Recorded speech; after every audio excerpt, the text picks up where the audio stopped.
Prove that every subgroup of nilpotent group is nilpotent. Prove that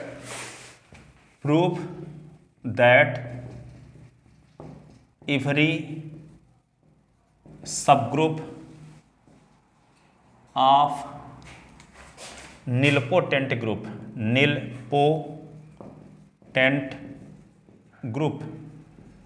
is nilpotent. शेर का बच्चा शेर होता है, ठीक है ना।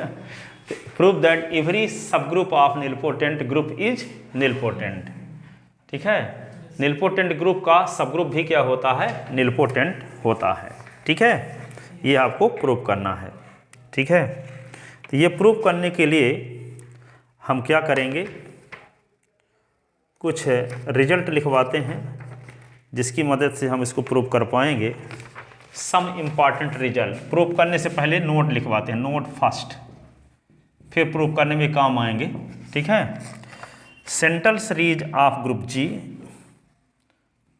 Central series of group G, central series of group G. तो इसको थोड़ा सा सेंट्रल सीरीज को और कैसे डिफाइन कर सकते हैं। A normal series, a normal series G is equal to G naught superset of G one is superset of G two is superset of dash dash G N is equal to singleton set E of group G, of group G is called,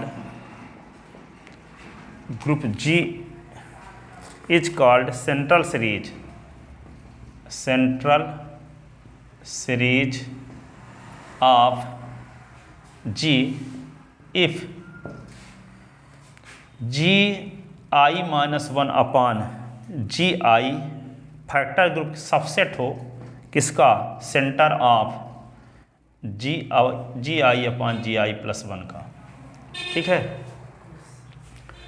एक ये जानते हो सब normal series में क्या होता है, सब नॉर्मल सीरीज ये नहीं है, ये क्या है, नॉर्मल सीरीज जिसका हर एक सब ग्रुप जी का नॉर्मल सब ग्रुप हो, है ना, हर कंपोनेंट ग्रुप जी का सब ग्रुप हो, तो ये क्या कहलाता है, वे सब नॉर्मल सीरीज कहलाती है नॉर्मल सीरीज। इसमें ये नॉर्मल सब ग्रुप हो इसका, ये नॉर्मल सब ग्रुप हो इसका, तब ये कहलाती है सब नॉर्मल सीरीज। जब हर एक जी आई जी का सब ग्रुप हो, ठीक है, जी हर एक जी आई जी का नॉर्मल सब ग्रुप हो तो उसका नाम पड़ जाता है नॉर्मल सीरीज। और यहाँ जी1 नॉर्मल सब ग्रुप है जी नॉट का, जी2 नॉर्मल सब ग्रुप है जी1 का, जी3 नॉर्मल सब ग्रुप है जी2 का, तब ये कहलाती है सब नॉर्मल सीरीज। लेकिन जिसका हर एक जी आई किसका नॉर्मल सब ग्रुप हो, जी का, तो इस सब नॉर्मल सीरीज का नाम पड़ जाता है नॉर्मल सीरीज। और कोई नॉर्मल सीरीज सेंट्रल सीरीज कब कहलाती है, जब यहाँ जानते हो कि जी आई नॉर्मल सब ग्रुप है जी आई माइनस वन का, जी आई नॉर्मल सब ग्रुप है, आगे वाला पीछे वाले का नॉर्मल सब ग्रुप होता है, तो जी आई तो आगे न होगा, पहले जी आई माइनस वन रहा होगा ना, तो ये नॉर्मल सब ग्रुप हुआ, ये नॉर्मल सब ग्रुप है इसका, तो ये क्या बन गया, कोशिएंट ग्रुप। ये भी क्या बन गया, कोशिएंट ग्रुप। जी अपान जी आई भी कोशिएंट ग्रुप है, तो जी अपान जी आई भी कोशिएंट ग्रुप है, और जी I minus one upon G आई भी कोशिएंट ग्रुप है। तो ये वाला कोशिएंट ग्रुप सबसेट हो जाए इस वाले कोशिएंट ग्रुप के सेंटर का, इस वाले ग्रुप के सेंटर का, ऐसी कंडीशन में ये नॉर्मल सीरीज का नाम पड़ जाता है क्या, सेंट्रल सीरीज। क्या का नाम पड़ जाता है, सेंट्रल सीरीज। जो इस कंडीशन को सेटिस्फाई करती है, जो नॉर्मल सीरीज इस कंडीशन को सेटिस्फाई करती है, उस नॉर्मल सीरीज को हम कहते हैं सेंट्रल सीरीज।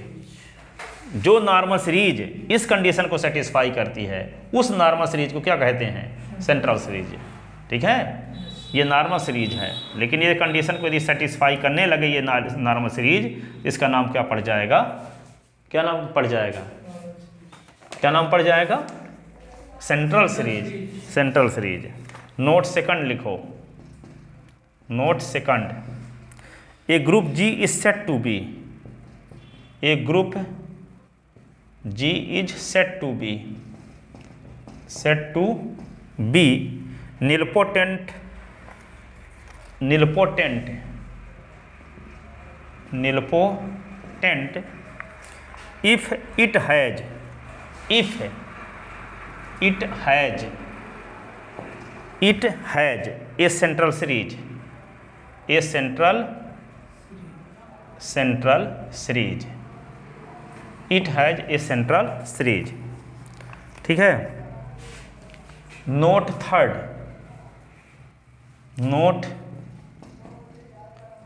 नोट थर्ड लिखवाते हैं। नोट थर्ड ये है, लेट एच और K be subgroup of group G, be a subgroup of group G, group G, then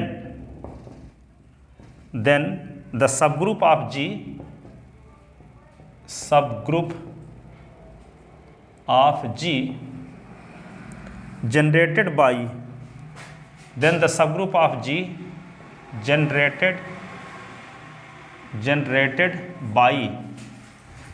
generated by all the commutator, all the commutator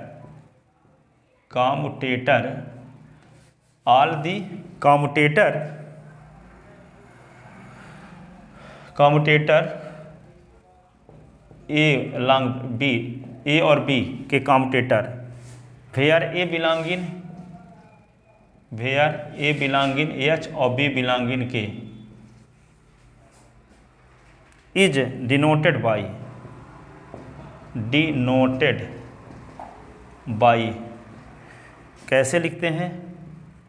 H और K को long bracket के अंदर, H के, ठीक है। देखो यहाँ पे H और K सब ग्रुप हैं ग्रुप जी के, ठीक है। तो एक ऐसा सब ग्रुप जो A और B के कॉम्यूटेटर से जनरेट होता हो, A और B के कॉम्यूटेटर से जनरेट होता हो, और A एलिमेंट H का हो और B एलिमेंट K का हो, G के दोनों एलिमेंट ना हो। हाँ होंगे तो G के, क्योंकि H और K ग्रुप जी के सब ग्रुप ना है। लेकिन एक H का एलिमेंट है, एक K का एलिमेंट है, ठीक है। तो चाहे यूपी का आदमी हो, चाहे एमपी का आदमी हो, इंडिया का आदमी तो कहलाएगा ही ना, क्योंकि एमपी और यूपी सबसेट ऑफ इंडिया। तो H और K ग्रुप जी के सब ग्रुप हैं, तो ये तो H और K दोनों सबसेट होंगे जी के, ठीक है। पर यदि A और B से एक और सब ग्रुप जनरेट होता है, जो A और B के कॉम्यूटेटर से सब ग्रुप जनरेट होता है, जबकि A किसका एलिमेंट है? H का, और B किसका एलिमेंट है? K का। H और K दोनों ग्रुप जी के से क्या है? सब ग्रुप हैं, ठीक है। तो जो एक सब ग्रुप जनरेट होगा और उसको हम डिनोट करेंगे H के लॉन्ग ब्रैकेट, H के और लॉन्ग ब्रैकेट से इसे डिनोट करेंगे, और ये सब ग्रुप होगा ग्रुप जी का, ठीक है। लेकिन ये जनरेट किससे होगा? AB के कॉम्यूटेटर से, AB के कॉम्यूटेटर से, जबकि A एलिमेंट किसका होगा? H का, और B एलिमेंट होगा K का। तो इसको हम किससे डिनोट करेंगे? HK का कॉम्यूटेटर, HK का कॉम्यूटेटर, ठीक है। तो HK, तो ये सब ग्रुप होगा, ये सब ग्रुप होगा G का, ठीक है। यहाँ H और K अलग अलग सब ग्रुप थे, लेकिन यदि हम एक H का एलिमेंट ले लें, एक K का एलिमेंट ले लें, और उन एलिमेंट के कॉम्यूटेटर से एक सब ग्रुप जी का यदि जनरेट होता है, तो उसको डिनोट करने की परंपरा है HK का कॉम्यूटेटर, HK का कॉम्यूटेटर, ठीक है। तो HK का कॉम्यूटेटर क्या होता है? ग्रुप जी का एक सब ग्रुप होता है, जो किससे जनरेट होता है?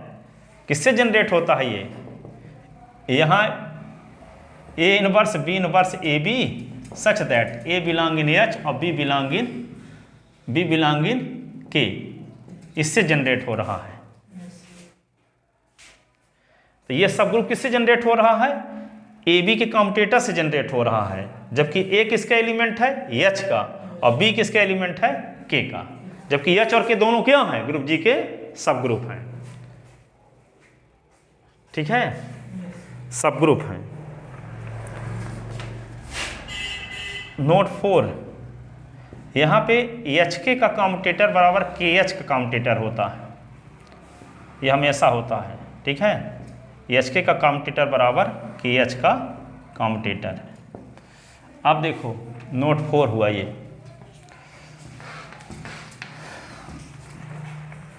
लिख लेते ना।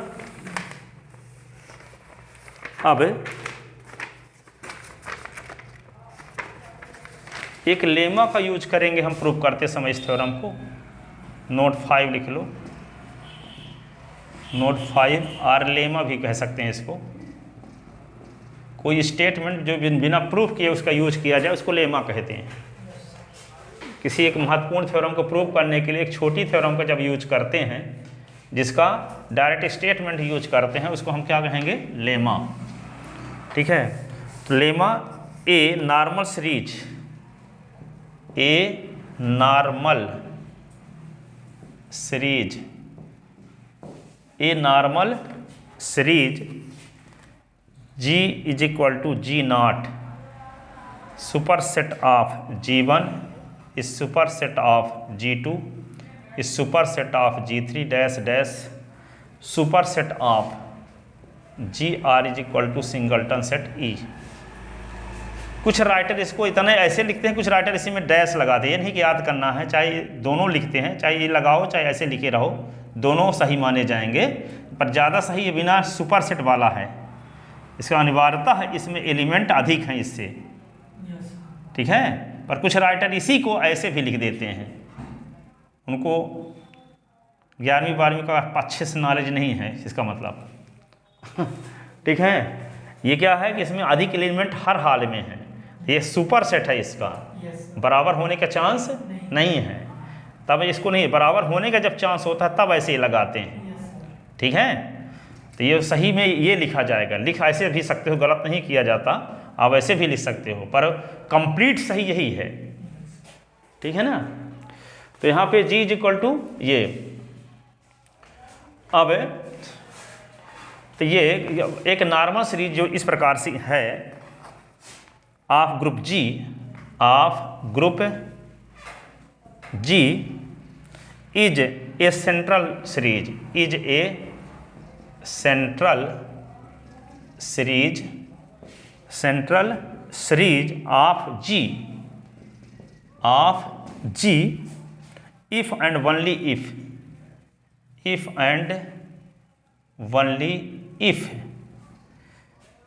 Gi-1 और G का कॉम्यूटेटर, जैसे हम HK का कॉम्यूटेटर अभी बताए हैं, ये Gi-1 और Gi का कॉम्यूटेटर क्या होगा? जो एक एलिमेंट Gi-1 का लेंगे और एक एलिमेंट G का लेंगे और उसके कॉम्यूटेटर से जो सब ग्रुप जनरेट होगा उसको कहेंगे, डिनोट करेंगे Gi-1 Gi। यहाँ Gi-1 यानी H के स्थान पे Gi-1 है और K के स्थान पे क्या है? G। ठीक है, तो H के एक एलिमेंट और K के एलिमेंट के कॉम्यूटेटर से जनरेट होने वाले सब ग्रुप को लिखते हैं ये H, कॉम्यूटेटर ऑफ H के, कॉम्यूटेटर ऑफ H के। तो यहाँ पे Gi-1 के एक एलिमेंट और G के एक एलिमेंट के कॉम्यूटेटर से जनरेट होने वाले सब ग्रुप को हम लिखेंगे ऐसे। ठीक है, तो ये क्या हो जाए? ठीक है, ये क्या होनी चाहिए? सबसेट होनी चाहिए, सबसेट होनी चाहिए किसका? Gi का।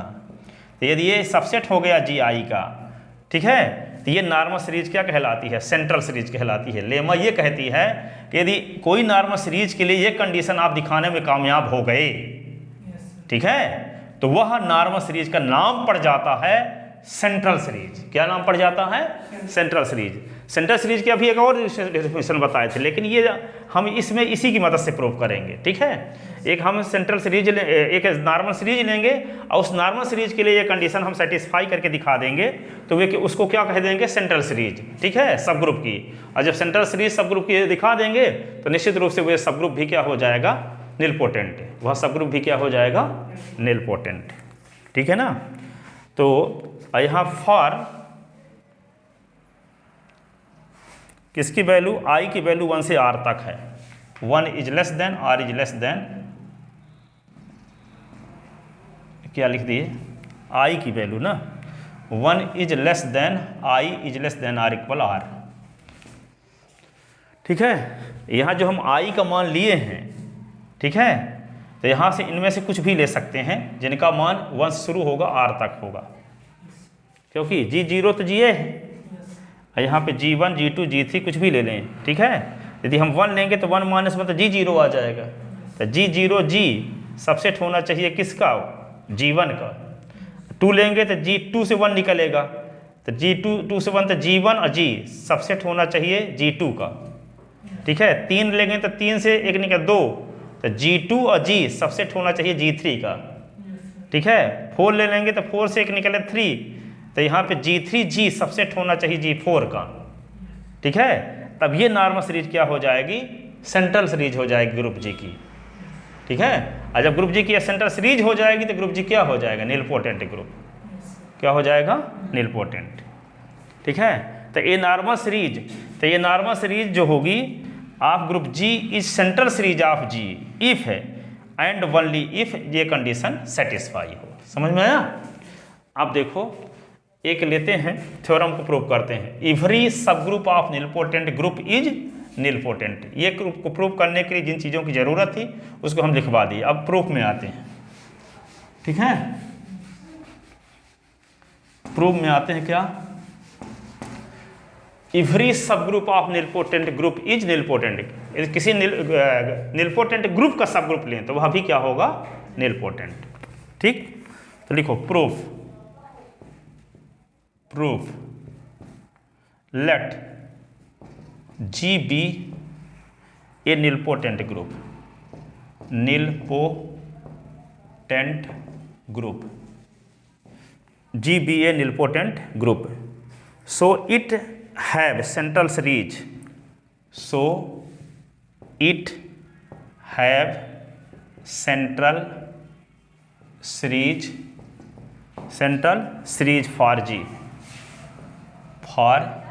G, नेमली उसका नाम रखते हैं हम क्या, G is equal to G0, superset of G1 is superset of G2 is superset of dash dash Gn is equal to singleton set E, singleton set E, इसका नाम हो गया फर्स्ट।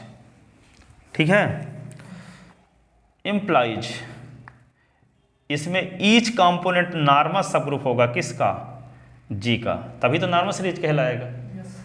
ये हर एक सब G0 normal सब group होगा जी का, G1 भी नॉर्मल सब ग्रुप होगा जी का, G2 भी नॉर्मल सब ग्रुप होगा जी का, बीच में जितने आएंगे वे सब क्या होंगे, नॉर्मल सब ग्रुप होंगे जी का।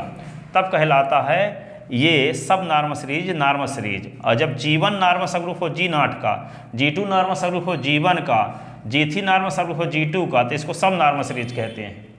लेकिन जब हर एक कंपोनेंट किसका नॉर्मल सब ग्रुप हो जी का, तब इसका नाम नॉर्मल सीरीज कहलाता है। ठीक है, तो कोई नॉर्मल सीरीज सेंट्रल सीरीज बनती है जब अभी जो कंडीशन बताए वो कंडीशन को सेटिस्फाई कर दे। ठीक है, लेमा वाली। ठीक है, तो यहाँ पे क्या लिखेंगे, जी आई नॉर्मल सब ग्रुप का ये चिन्ह है, इसको नॉर्मल पढ़ते हैं ना, नॉर्मल सब ग्रुप हो जी का। ठीक है, because central series is normal series, because central series is normal series. Normal series की कंडीशन लगाएं, जो सेंट्रल सीरीज होती है वो नॉर्मल सीरीज होती है। ठीक है, तो जी एक नीलपोटेंट ग्रुप है ना, तो इसके लिए एक सेंट्रल सीरीज का एग्जिस्टेंस होगा इस प्रकार से, जिसका ईच कंपोनेंट जी का क्या होगा, नॉर्मल सब ग्रुप होगा। एंड